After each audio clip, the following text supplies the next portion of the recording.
Pinan Nidan is very similar to basic kata. There's only three differences through the third punch to the rear. The first block is different. We do a hammer fist block. Then there's an extra move number 3.5. And then after the third high block, the big turn isn't quite as big. Instead of going around 270 degrees, we only go 225, ending up at a 45-degree angle to the rear. So we'll deal with the end of the kata later. It does get a bit different.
The first move, you'll notice, instead of turning into it, moving out, you want to have a feeling of dropping.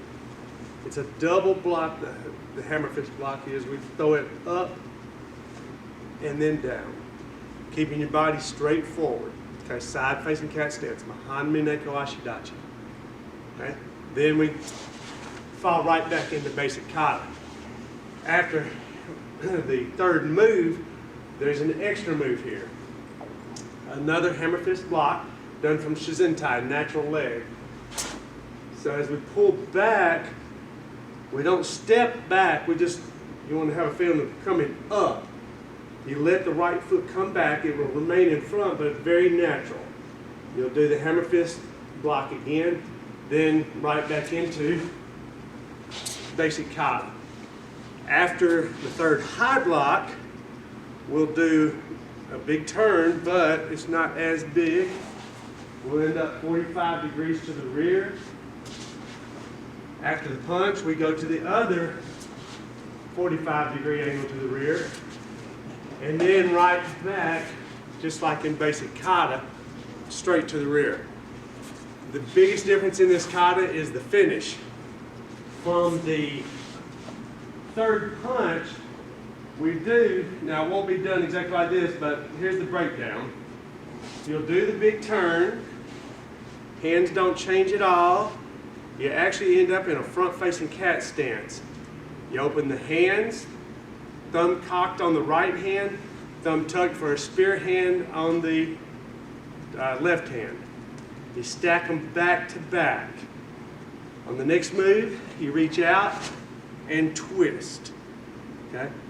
This next one will be done exactly the same, except we don't stop. Go all the way through. From that corner to this one, same exact thing. That time you do have to turn both hands over. You don't have to change any thumb positions. As I go from the first one on each side to the next one, this cocked thumb has to tuck, this tucked thumb has to cock. You let it go right over, and then continue on. You want the back hand to be across the body, okay, so that it can cover over here also. The action is on this side of me. I'm not concerned back here right now, so I don't want my hand pulled back here, but right here. The strike of the spear hand is down to the belt buckle. The tetsui that we do a couple of times in Pinan Nidan can be thrown all the way from a quick little circular block up on top to the way we actually throw it in the kata is as a double block, up and down. From here, it's what I call a bump block, age uke. You just roll the arm up, then you want to bring the elbow into the ribs, whipping the hand around and down. We don't actually hit with the hand. It's called hammer fist, but we don't hit with the hand. We're thinking about hitting with probably mid-forearm. So to demonstrate, Mr. Flory is going to throw 2 punches at me.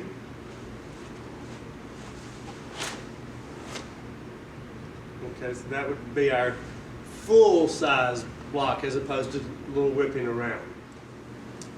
So the Johan Nukete, or spear hand, 4-finger spear hand, we throw with our thumb tucked down between the 2 middle fingers. It's like you're trying to put your thumbprint at the base of those 2 fingers. It's called a spear hand, and most people think about doing that, and there are certain targets we might hit with that. As I strike Mr. Flory, instead of an actual spear hand, what I want to do,